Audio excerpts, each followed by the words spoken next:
Ruth chapter 1, verse 1. I'm going to read verses 1 through 13. So, a lot of people talk about who are some of the great women in the Bible. And there's a lot of names that some of us think about. We can think about Hannah, which was the mother of Samuel. You can talk about Mary, the mother of Jesus. You have Mary Magdalene. There's just endless names. You have Abraham's wife. What was her name, Mama? Sarah. You have Sarah. But the one that sticks out to me the most is Ruth. Ruth, chapter 1, verse 1 through 13. Now it came about in the days when the judges governed that there was a famine in the land, and a certain man of Bethlehem in Judah went to sojourn in the land of Moab, which means to visit the land of Moab, with his wife and his 2 sons. The name of the man was Elimelech, and the name of his wife Naomi. And the names of his 2 sons were Mahlon and Chilion. Mama? Hey, don't look at me. Do you know if I'm saying those right? Don't look at me. It sounds good. All right, we'll go with Mahlon and Chilion, Ephrathites of Bethlehem in Judah. Now they entered the land of Moab and remained there. Then Elimelech, Naomi's husband, died, and she was left with her 2 sons. They took for themselves Moabite women as wives. The name of one was Orpah, and the name of the other was Ruth, and they lived there about 10 years. Then both Mahlon and Chilion died, and the woman was bereft of her 2 children and her husband. Then she arose with her daughters-in-law, that she might return from the land of Moab, for she had heard in the land of Moab that the Lord had visited his people in giving him food. So then she departed from the place where she was, and her 2 daughters-in-law with her, and they went on the way to return to the land of Judah. And Naomi said to her 2 daughters-in-law, Go, return each of you to your mother's house. May the Lord deal kindly with you as you have dealt with the dead and with me. May the Lord grant that you may find rest, each in the house of her husband. And she kissed them, and they lifted up their voices and wept. And they said to her, No, but we will surely return with you to your people. But Naomi said, Return, my daughters. Why should you go with me? Have I yet sons in my wombs, that they may be your husbands? Return, my daughters. Go, for I am too old to have a husband. If I said I have hope, if I should even have a husband tonight, and also bear sons, would you therefore wait until they were grown? Would you therefore refrain from marrying? No, my daughters, for it is harder for me than for you, for the hand of the Lord has gone forth against me. So right here we can kind of understand a little of the background of Ruth. We see she was married. It doesn't specify in verses 1 through 13 if she was married to Mahlon or Chilion, but if you turn to chapter 4, verse 10, it says, Moreover, I have acquired Ruth the Moabitess, the widow of Mahlon. So we see she is the widow of Mahlon. Ruth was also told to leave her mother-in-law after her husband, which was her mother-in-law Naomi's son. She was told to leave her mother-in-law. But she was so close and felt such love for her mother-in-law that we can see that just at the thought of leaving her, she lifted up her voice and wept. So, but at first, when Naomi first tells Ruth to leave and go back to her homeland and stay with her mother, both Orpah, the widow of Chilion, and Ruth refuse. They don't want to go, they want to stay with her. However, Naomi once again insists to Orpah and Ruth that they should leave her, because Naomi reasons with them, saying that even if Naomi were to have another son, that they would not wait until those sons were old enough for them to marry. So Naomi is trying to reason with Ruth and Orpah why it would be better for them to return home. So let's read the next couple verses, 14 through 22. And they lifted up their voices and wept again, and Orpah kissed her mother-in-law, but Ruth clung to her.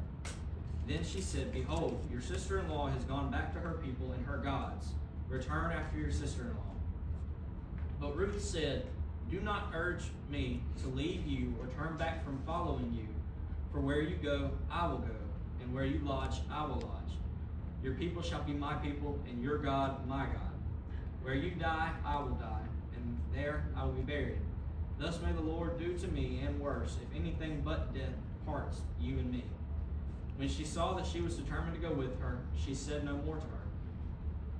So they both went until they came to Bethlehem. And when they had come to Bethlehem, all the city was stirred because of them. And the women said, Is this Naomi? She said to them, Do not call me Naomi, call me Mara, for the Almighty has dealt very bitterly with me. I went out full, but the Lord has brought me back empty. Why do you call me Naomi, since the Lord has witnessed against me, and the Almighty has afflicted me? So Naomi returned, and with her Ruth the Moabitess, her daughter-in-law, who returned from the land of Moab, and they came to Bethlehem at the beginning of barley harvest.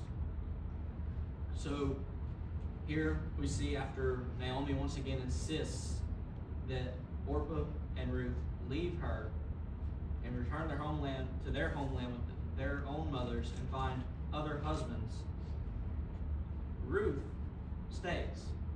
Ruth reasons with Naomi why she's not going to leave her. However, Orpah listens to Naomi and decides to leave. Naomi is so set to stay, Ruth is so set to stay with Naomi that she is willing to leave everything behind she knows. She is willing to leave her culture, her people, her family back home, her language, and she's even willing to start following the God of Naomi. She's willing to give up everything that she knows to stay with Naomi in her homeland.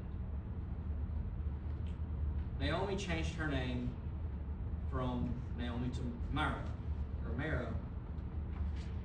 which Naomi meant pleasant, but Mara translates over to bitter, meaning the Lord has dealt bitterly with her. But even though Naomi felt as the Lord dealt bitterly with her, she still chose to follow the Lord and to listen to Him and to take His guidance.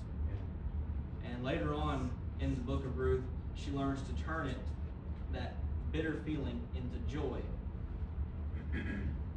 Ruth chapter 2 verses 3 through 11 say, So she departed and went and gleaned in the field after the reapers, and she happened to come to the portion of the field belonging to Boaz, who was of the family of Elimelech. Now behold, Boaz came from Bethlehem and said to the reapers, May the Lord be with you. And they said to him, May the Lord bless you.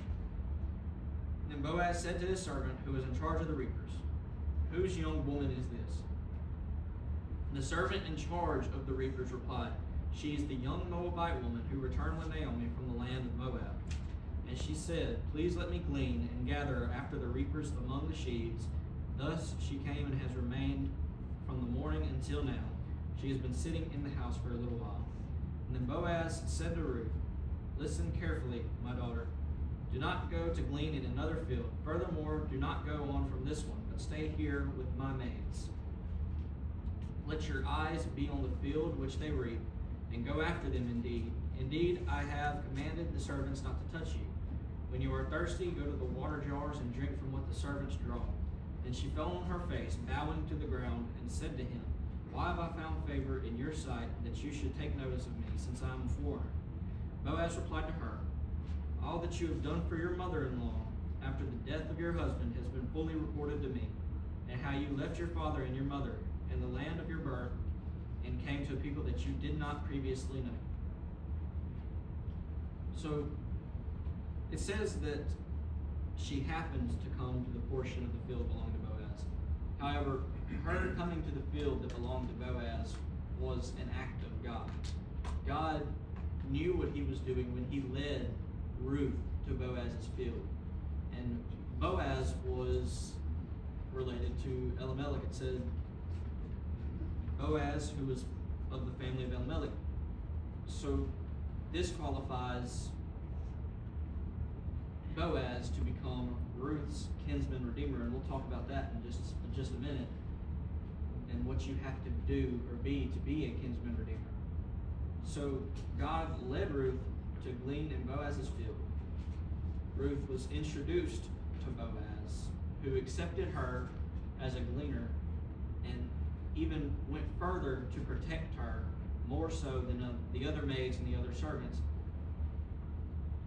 And let's look at why he protected her. It said, Boaz replied to her, "All that you have done for your mother-in-law after the death of your husband has been fully reported to me." So because of Ruth's loyalty and love to Boaz, she was rewarded with protection and the permission to glean in Boaz's field. So if Boaz heard of Ruth's loyalty and love to Naomi and rewarded her with protection and gleaning, how much do you think the Lord will reward us for loyalty and love to Him? Loyalty and love in following Jesus. Amen. Turning over to chapter 4, this is the last period.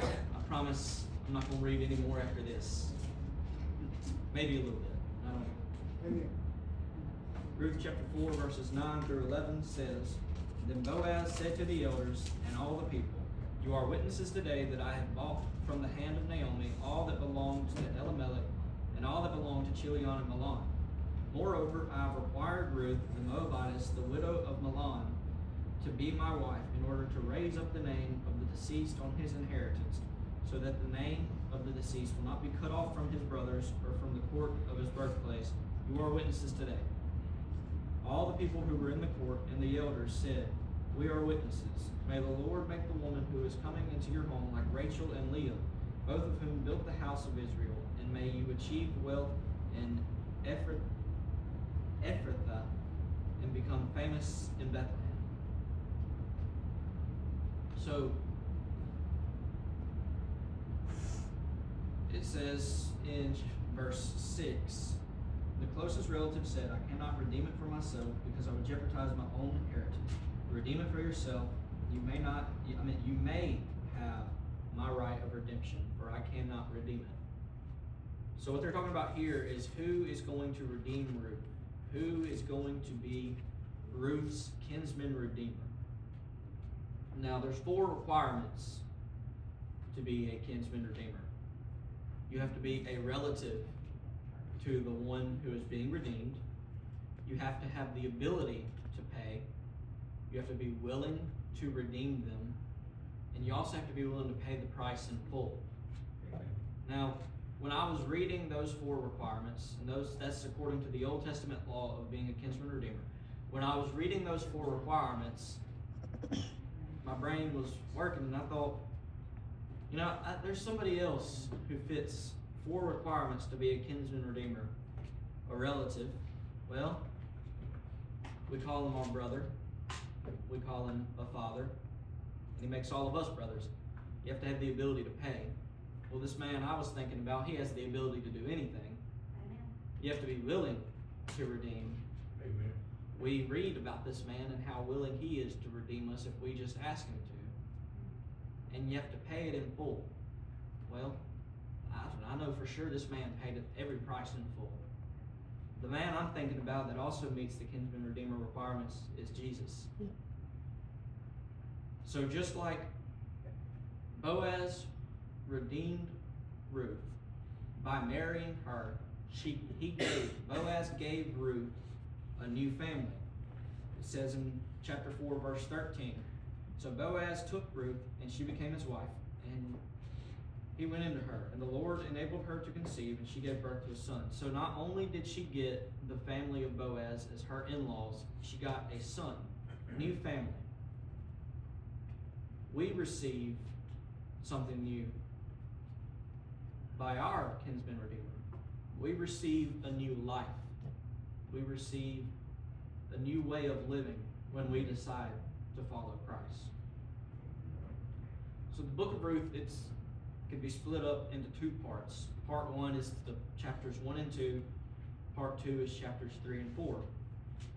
In part 1, we could see Ruth demonstrating her love. We see where she decides to remain with Naomi and follow her to her home.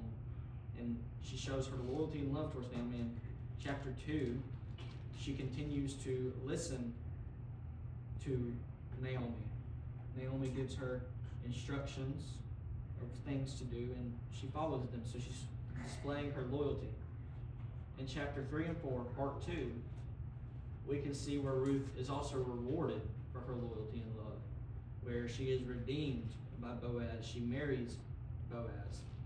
And so I mentioned earlier how Naomi changed her name to Mara, meaning bitter, but she later turned that bitterness into joy. It says in chapter 4, verse 14, "Then the women said to Naomi, 'Blessed is the Lord who has not left you without a redeemer today, and may his name become famous in Israel. May he also be to you a restorer of life and a sustainer of your old age. For your daughter-in-law, who loves you and is better to you than 7 sons, has given birth to him.' Then Naomi took the child and laid him in her lap and became his nurse." So that brought Naomi great joy that she would not be left without a redeemer or a son. So chapter 3, verses 1 through 5 say, "Then Naomi, her mother-in-law, said to her, 'My daughter, shall I not seek security for you, that it may be well with you? Now is not Boaz, our kinsman, with whose maids you work. Behold, he winnows barley at the threshing floor tonight. Wash yourself therefore, and anoint yourself, and put on your best clothes, and go down to the threshing floor. But do not make yourself known to the man until he is finished eating and drinking. It shall be, when he lies down, that you shall notice the place where he lies, and you shall go and uncover his feet and lie down. Then he will tell you what you shall do.' She said to her, 'All that you say, I will do.'" And so we see here, Ruth is following the instructions of Naomi. She's doing what Naomi tells her to do. She is obeying Naomi. And just like Ruth is obeying Naomi, we must also obey Jesus and what he tells us to do. We've seen Ruth's loyalty and love to Naomi. We have seen how she has displayed that loyalty and love. And I think this is a good example of how we should display our loyalty and love to Jesus Christ, who saved us and made us whole and redeemed us as